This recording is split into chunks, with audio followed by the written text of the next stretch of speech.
Agradecendo muito a presença do professor Elias, aqui da casa, quem estudou aqui ou quem passou por aqui certamente conhece, e que é professor aqui da Casa de Teoria e que vai apresentar para a gente uma fala num pouco nesse exercício da gente de reflexão sobre as produções historiográficas do professor Hilário também. Agradecemos bastante a presença e estamos todos ouvidos agora. E se eu ver que está acabando a água, eu já ponho um pouquinho para o senhor de novo. Tá bom. Obrigado. Bom, boa tarde a todos. É um prazer estar aqui. Foi um prazer receber o convite do Latim e do Eduardo para comparecer nessa homenagem, embora eu me sentisse já um estranho no ninho, no meio de medievalistas, mas enfim, estamos entre historiadores, né? É com grande alegria que eu aceitei participar dessa homenagem, né? Porque a última vez que eu estive aqui mesmo, nesse recinto que leva o nome de um colega nosso, foi para fazer uma homenagem a esse colega mesmo, Nicolau Sericenko, né? Que havia então falecido. E eu digo ao Hilário, a quem eu admiro bastante, que é melhor fazer uma homenagem a alguém que esteja vivo, né? Lembrando o Mark Twain, que quando estava muito doente, né, às portas da morte já, ele abriu uma revista e leu o seu obituário, né? E ele disse: as notícias sobre a minha morte são muito exageradas, né? Então, eu conheci o Hilário no curso de História, né? Acho que eu comecei em 71, 72, né? Tem que falar do século passado, na década de 70, 71, 72. Num clima bastante cordial. E acho que, salvo engano, né? O Hilário, acho que eu cruzei com o Hilário em algumas turmas, né? Em algumas disciplinas, vamos falar assim, não é? E eu me lembro que a primeira vez que eu assisti um seminário do Hilário, como um dos alunos, né? Acho que era o professor Pedro Moacir Campos. E alguma coisa, o tema acho que era o Império Carolíngio, alguma coisa assim, não é? Aqueles cronistas que a gente tinha que traduzir e tal. E eu fiquei muito impressionado. Como aluno, eu tinha vindo de uma cidade do interior, não é? Havia chegado a São Paulo há menos de um ano, não é? Um ano e pouco, e bastante retraído. E quando eu assisti aquele seminário, eu fiquei extremamente bem impressionado, né? Dada a desenvoltura do Hilário como professor, não é? Andando de um lado para o outro, né? Todo desembaraçado. E numa certa hora que ele foi dar uma explicação mais enfática, eu me lembro que ele colocou os pés sobre uma cadeira que estava em frente e começou a discorrer, né? Aquilo me pareceu o máximo, né? Mas eu já fiquei um pouco acovardado já, né? E fiquei mais porque, apesar do clima cordial, era uma turma bastante privilegiada, com colegas que depois se tornariam mestres importantes nas universidades paulistas, né? Nicolau Sericenko, Laura de Mello e Souza, Francisco Murari, Leila Mezan, Héctor de Quaranta, Silvia Lara, não é? Conforme eu fui conhecendo esses colegas, eu fui me acovardando cada vez mais, né? Realmente, eu fui me retraindo cada vez mais. Mas era um clima intelectual também um tanto constrangedor, né? Com a saída de mestres notáveis, recém-saídos da universidade, como Emília Viotti, Sérgio Buarque de Holanda, e com a polícia ainda circulando ao redor do campus. Uma época de ânimos exaltados, né? Na qual todos achavam que você ou era um aliado incondicional ou era necessariamente um inimigo. Não dá para fazer psicanálise, mas eu acho que muito da nossa geração de historiadores com a qual eu me identifico, antes de me acovardar, acho que ganhou um pouco isso, quer dizer, de um lado a imaginação e de outro um extremo rigor com o trabalho documental, não é? Exatamente porque o clima de suspeita acho que era sempre muito grande, não é? Lembra um pouco os historiadores ingleses, mutatis mutandis, não é? Que se formaram exatamente naquele clima antes da guerra, não é? Na Grã-Bretanha, e que sofreram muito com uma censura, autocensura, uma censura propriamente institucional. Depois eu cruzei bastante com o nosso amigo Hilário nas passagens pela PUC, não é? Pela Faculdade de Moema, a saudosa Faculdade de Moema, então capitaneada por um padre salvatoriano que tinha uma alma iluminista, né, felizmente, e reuniu, vamos usar um termo bem antigo, uma pleiade de professores importantes na época, né? Inclusive quem dava medieval era o Rui de Oliveira Andrade Filho, né? Na época na Faculdade de Moema. E, como sempre, no Brasil tem sempre os heróis que vão embora, né? O padre Lopes faleceu, acho que 2 anos depois que eu entrei, né? E aí os padres salvatorianos venderam a escola. Venderam a escola para uma grande organização. Na primeira reunião que o novo dono fez, né, os professores pediram demissão em massa. Enfim. Depois eu me lembro, às vezes, do Hilário aqui mesmo na USP, né, com algumas tentativas da gente jogar basquetebol no CPUSP, não é? Que durou pouco, porque eu me lembro que um dia nos corredores o Hilário apareceu com o tornozelo engessado, né? E depois eu próprio engessei os meus, né? Depois eu também tive bastante contato com o Hilário quando ele me convidou para a coleção que ele dirigia, Revendo as Utopias, né? Para escrever um livro que eu acabei fazendo, que é o Utopias Românticas, um livrinho, né? Na época, a Brasiliense era capitaneada pelo Caio Graco, não é? O livro saiu em 91, o Caio Graco, infelizmente, faleceu no ano seguinte, se eu não me engano, em 92. Mas, enfim, se eu ficar aqui falando apenas de lembranças, né, vai ficar uma coisa um pouco nostálgica, né? E vocês vão dizer, talvez, como dizia o Miguel de Unamuno, a paixão de madurez, né? Você vai mania de velho, não é verdade, né? De ficar recordando essas coisas. E eu pensei em algumas linhas, né, a esse respeito, porque nos outros países, os franceses, sobretudo, sempre colocam, tem um título bonito, né, Sensibilité, Histoire, depois eles põem assim, homenagem, subtítulo é hommage a Robert Mandrou, não é? Então, a gente tem que fazer alguma coisa um pouco mais séria, não é? Mas como o tempo é bem curto, eu fiquei refletindo sobre o que é hoje ser historiador, né? E é claro, preocupado com essa cultura digital na qual estamos vivendo, né? E aí eu fiquei relendo o Manifesto pela História, que 2 historiadores fizeram há 2 anos atrás, né? A Joe Gould e o David Armitage, né, que fizeram esse Manifesto pela História, e saiu também um em 2015, que se chama Manifesto das Humanidades Digitais, né? E fiquei muito perturbado ao ler esses 2 manifestos, né? Então eu escrevi algumas coisas assim, algumas linhas mal traçadas sobre isso, né? E vou contar para vocês algumas coisas aí. Você me avisa quando faltar assim, 10 minutos, que aí eu paro mesmo, tá? Eu acho que... Aí eu fiquei me lembrando da década de 1970, do século passado, né? E aí era a época que tinha televisão já, né?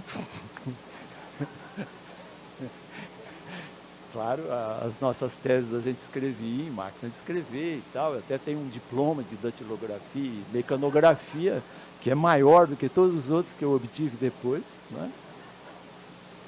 E eu me lembro de uma série que era muito divertida até, né, que se chamava Além da Imaginação. E eu me lembro de um episódio que me marcou muito, né? São seres de outros planetas, de outros planetas, chamados canamitas, né, falando numa língua desconhecida. Eles pousam na Terra, conseguem se comunicar por telepatia e garantem aos humanos amedrontados que o seu único propósito é ajudar a humanidade.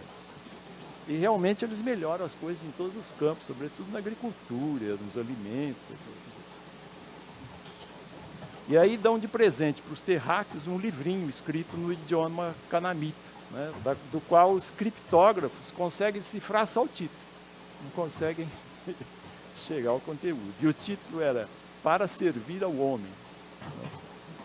No final do episódio, quando um grupo de humanos otimistas, né, já é convencido a conhecer o planeta cananita, é que uma criptóloga mais aplicada consegue decifrar o conteúdo e alerta aqueles que estão prestes a embarcar na nave dos canamitas. Né? Não entrem, é um livro de receitas. Né? A moral da fábula é simples, não existe almoço grátis, a não ser que você seja o almoço. Né? Esse episódio me veio à memória ao recordar a época na qual eu decidi ser historiador, que foi na década de 70 do século passado. E ele talvez seja interessante para repensar a história e as utopias de ser historiador no momento no qual enfrentamos todas as promessas, os perigos, os limites e as bênçãos, né, da recente avalanche dos tempos digitais. Os historiadores David Armitage e Joe Gould abrem o seu mais recente Manifesto pela História uma frase mais ou menos conhecida por todos. Um espectro assombra a nossa época, é o espectro do curto prazo. A frase, obviamente paródica, também faz uma constatação da qual não é difícil discordar. Hoje, quase todo aspecto da vida humana é demarcado, julgado, empacotado e pago numa escala temporal de poucos meses ou anos. Há poucas oportunidades para livrar tais projetos das amarras do curto prazo. De burocratas a políticos, quanto a esses últimos nem é preciso insistir muito, não é?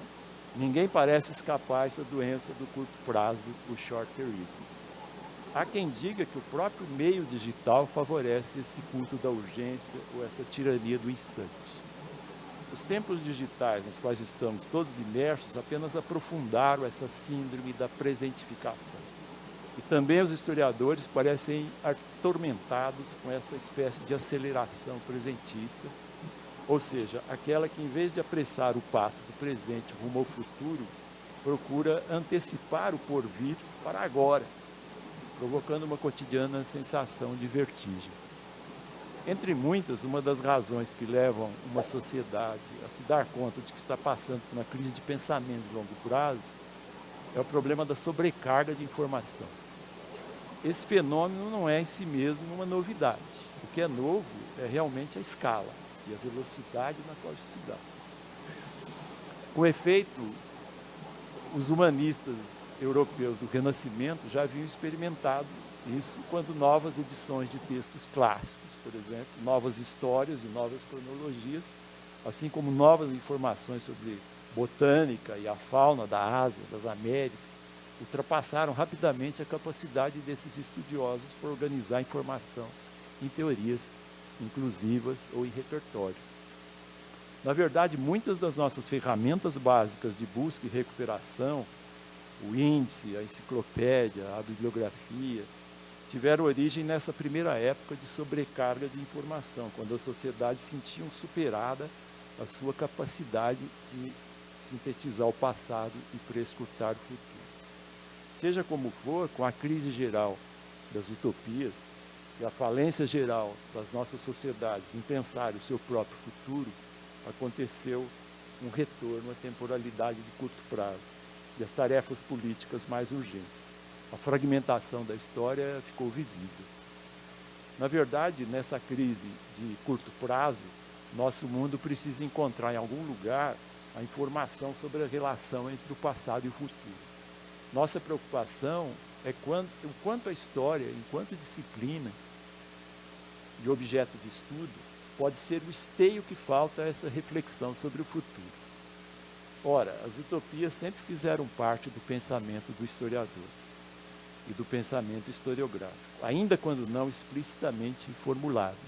Não é? Isso apareceu um pouco nas exposições que eu assisti ainda aqui, não é? do Eduardo. Não é? Eu estava lá no fundo, eu cheguei um pouco atrasado.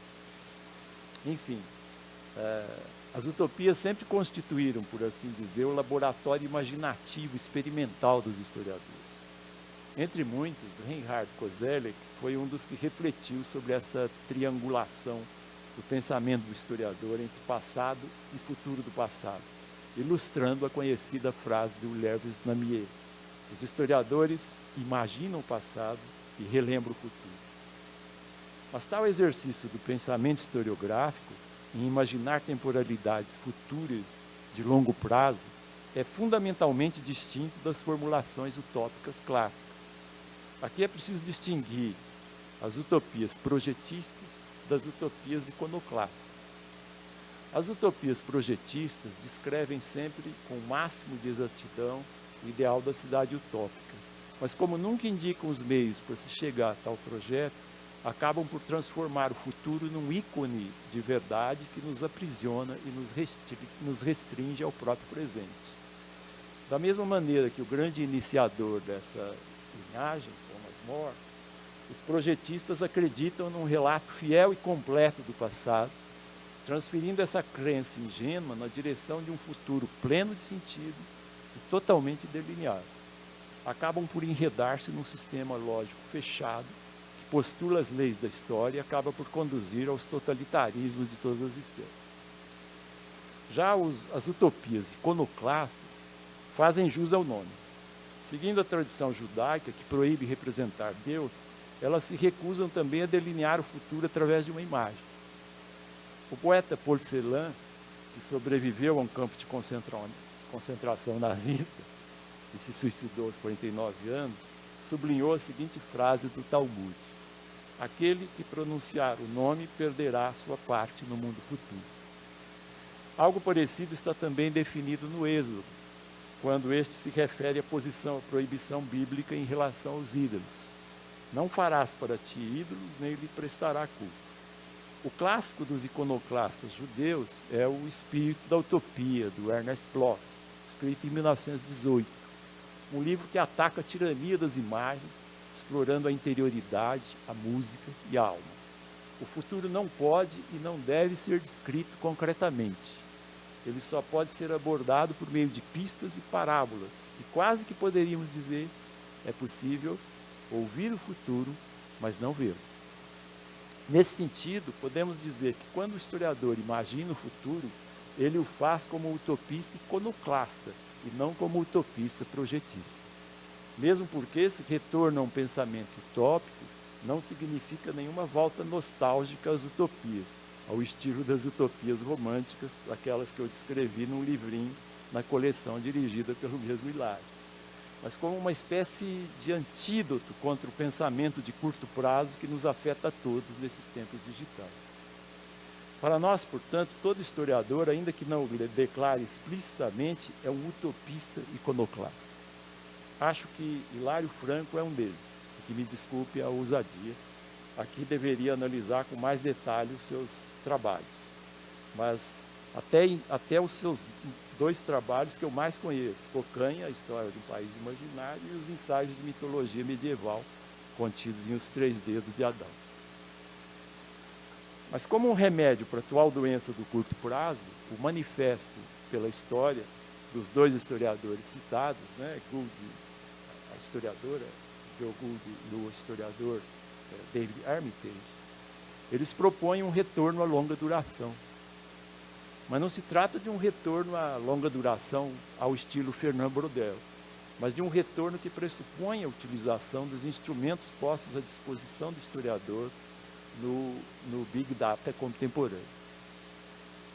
É um novo olhar sobre a longa duração, operando com dinamismo, com flexibilidade, em relação às abundantes fontes dos Big Data hoje disponíveis, dados de natureza ecológica, governamental, econômica e cultural, todos passíveis de serem examinados e confrontados com as lentes de uma análise digital. É uma análise combinada com vários tipos de ferramentas de investigação do passado que começa a oferecer uma imensa gama de alternativas para manejar a história, quando o volume de papéis que há para ler tornou-se simplesmente excessivo. Se examinarmos tudo que já está disponível para os historiadores, não estamos mais tão inaptos para sobreviver nessa época de sobrecarga de informação. Estamos na era em que novas ferramentas e novas fontes começam a desentranhar imensas extensões de tempo que até agora haviam permanecido em silêncio. Os projetos de pesquisa sobre a longa história da mudança climática, das consequências do comércio de escravos, das variedades e destinos do direito de propriedade, todos eles utilizam as técnicas de computação de tal modo que, ao mesmo tempo, abrem novas fronteiras na elaboração dos dados e tornam as questões históricas importantes para enfrentar as preocupações do presente. Nesse segundo decênio do século XXI, a busca de palavras-chave, por exemplo, na base digital, começou a se afirmar em todo lugar como fundamento da investigação acadêmica. Na era dos bancos de conhecimento digitalizado, as ferramentas básicas para análise da mudança social nos rodeiam por toda parte. Ferramentas como o Google Books, né? N-Grandview, né? Ele nos permite a busca por palavras em 5 milhões e 200 mil livros publicados entre 1500 e 2008, somando 500 bilhões de palavras, permitindo visualizar como o uso dos termos mudou ao longo do tempo. Esse Google N-Grandview, né, oferece um guia aproximado para avaliar a ascensão e o declínio de determinadas ideias, mas é muito limitado. Primeiro, para os medievalistas, porque ele enfatiza apenas a tradição anglo-norte-americana. Segundo, porque é apenas a partir do ano 1500. Para mim, que estudo o humor e as piadas, então é mais limitado ainda. Não é? Mas a gente usa, a gente tenta usar aquela coisa toda. Quando a gente coloca algum termo que indica coisa abaixo da cintura, ele não vai, ele não pega.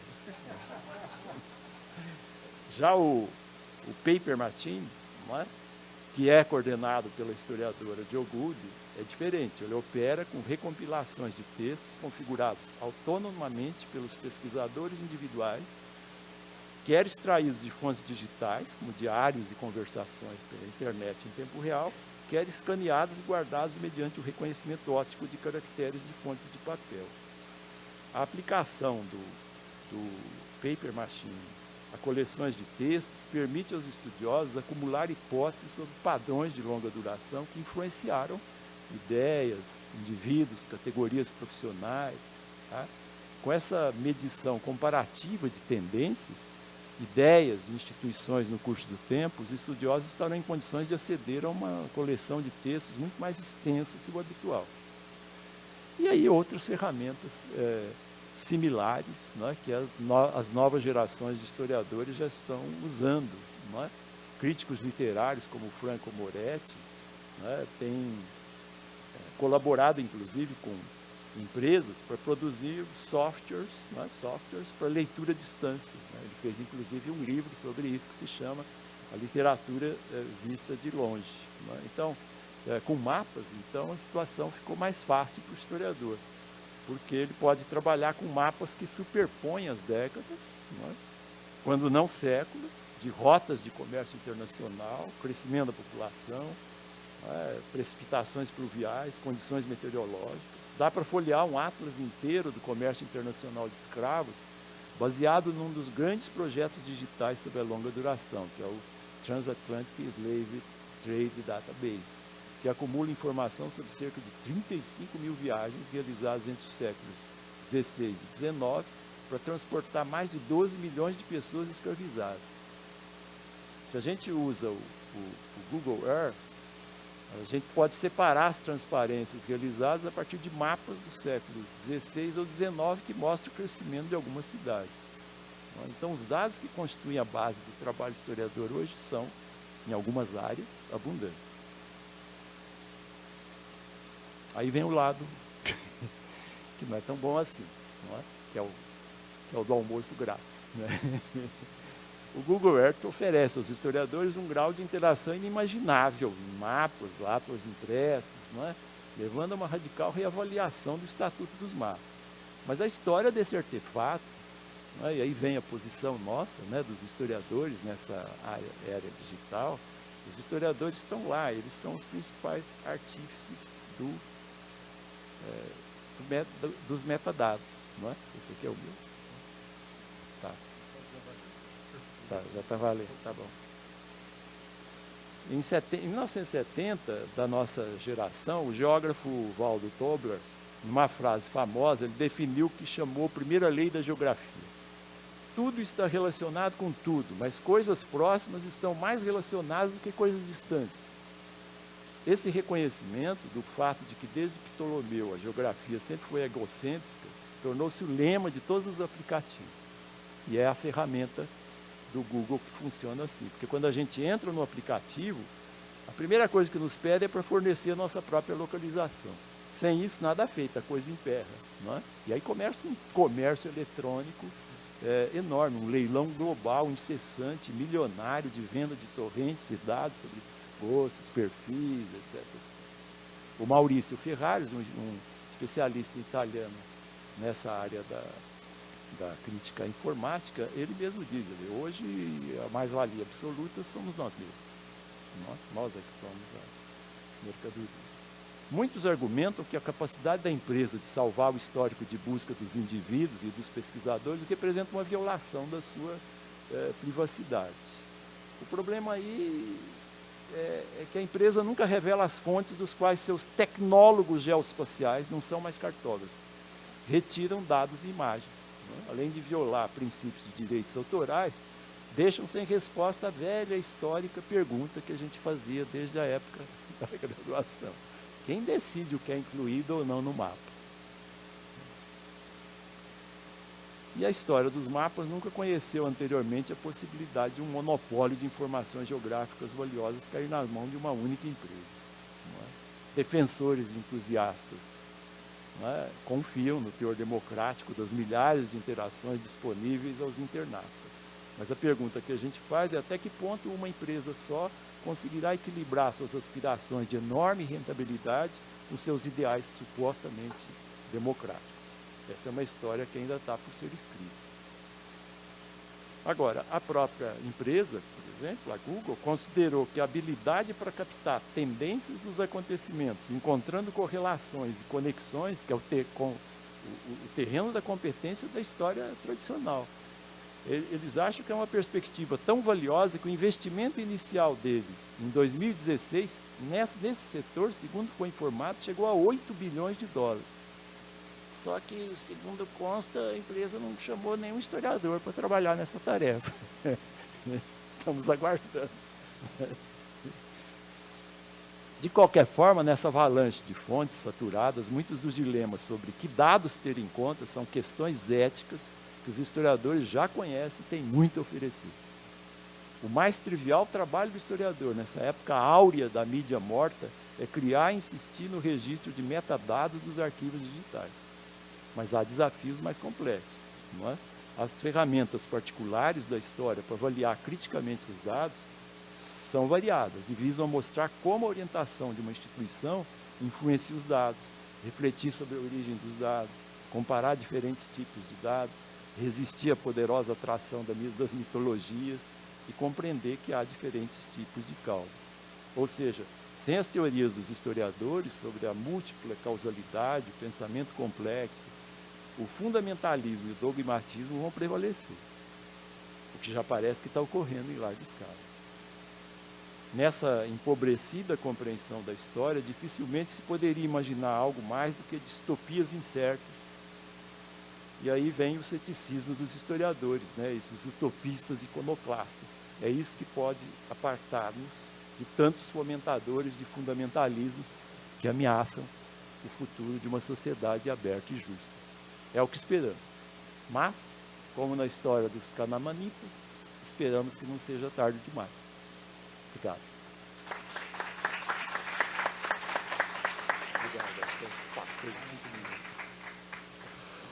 Bom, mantendo a tradição de mudar o mudado, a gente vai fazer uma rodada de perguntas agora para o professor Elias, antes da gente passar para a próxima conferência.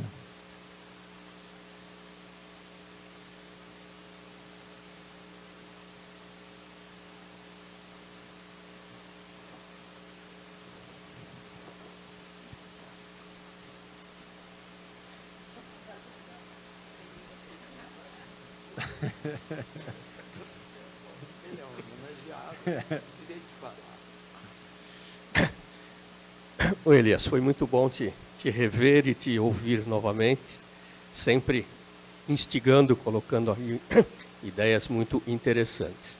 Mas eu queria voltar, na verdade eu vou voltar para o começo da tua fala, mas vai fechar com o fim dela, porque eu acho que essas coisas estão muito próximas. Você estava lembrando do momento da nossa graduação, o contexto político, aquela coisa toda, né?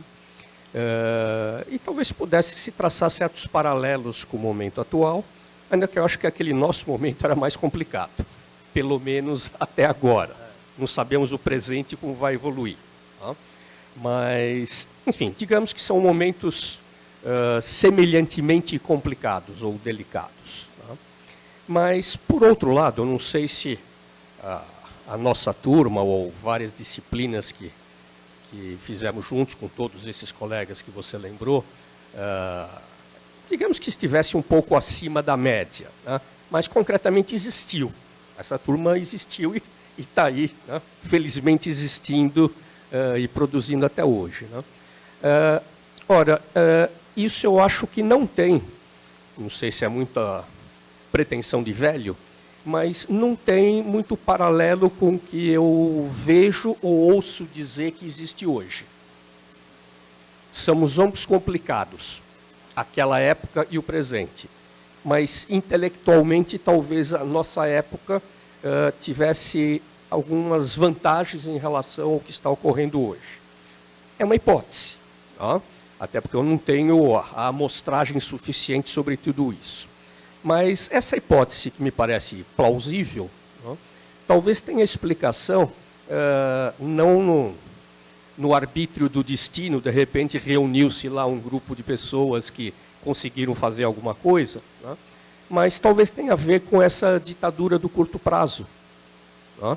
Quer dizer, naquela época, eu não me lembro, eu confesso, esse seminário a que você se referiu, mas... Enfim, eu estava dando aquele seminário, segundo o seu relato, aparentemente eu tinha um tempo de falar, de expor, de pôr o pé na cadeira e coisas assim. E hoje a imagem que eu tenho é que tudo tem que ser realmente acelerado, meio rápido. Né? Mesmo para a elaboração do seminário, não sei, talvez a gente tivesse naquele momento mais tempo. Até porque, claro, preparar o seminário era descer na biblioteca, pegar os livros fisicamente, né, e lê-los, cruzá-los. Né, e hoje a pessoa senta na frente do computador, internet, baixa lá algumas coisas, plageia um monte de outras coisas, né, e está pronto o seminário. Né.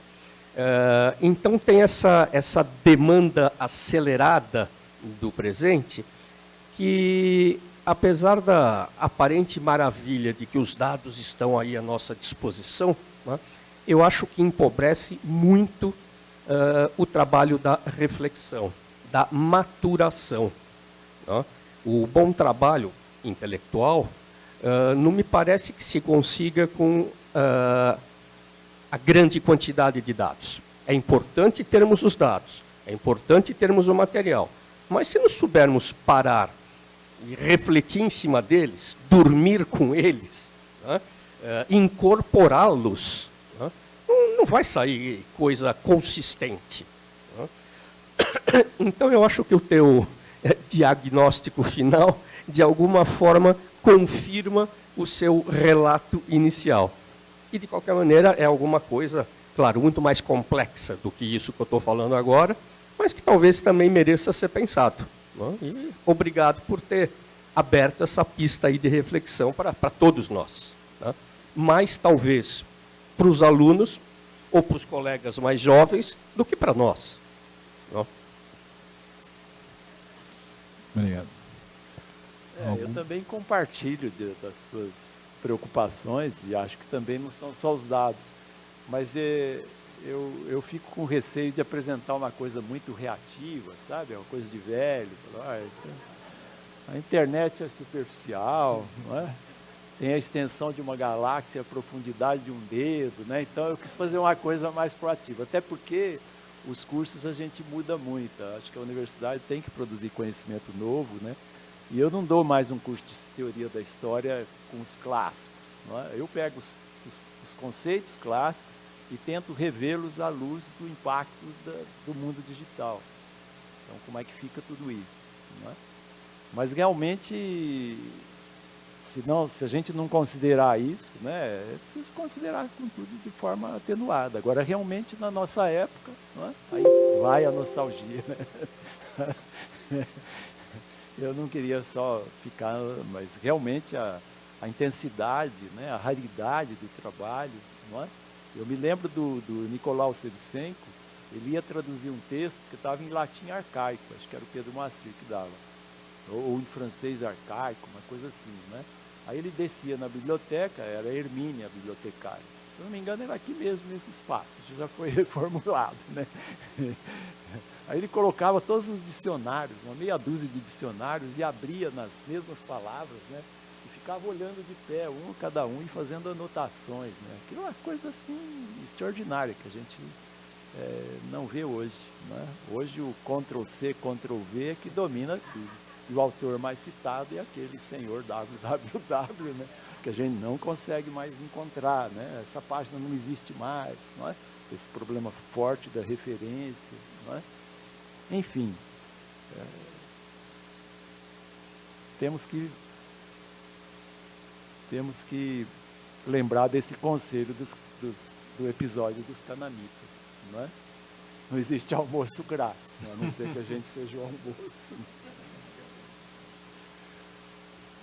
Bom, fazendo uso de novo do grande poder do microfone e a hora, a não ser que a gente tenha alguma última questão urgente, eu então agradeço mais uma vez ao professor Elias, que, do meu ponto de vista, fundamentalmente fez um elogio à crítica documental e o papel do historiador nesse contexto atual. E então passo agora a convidar também o professor Flávio para se juntar aqui comigo à mesa. E depois eu já aviso, a gente não vai fazer a pausa, portanto, nesse momento de mudança de mesa, aproveitem para grudar no café e no que vocês quiserem ali, que vai ser uma troca rápida. Ok? Três gerações.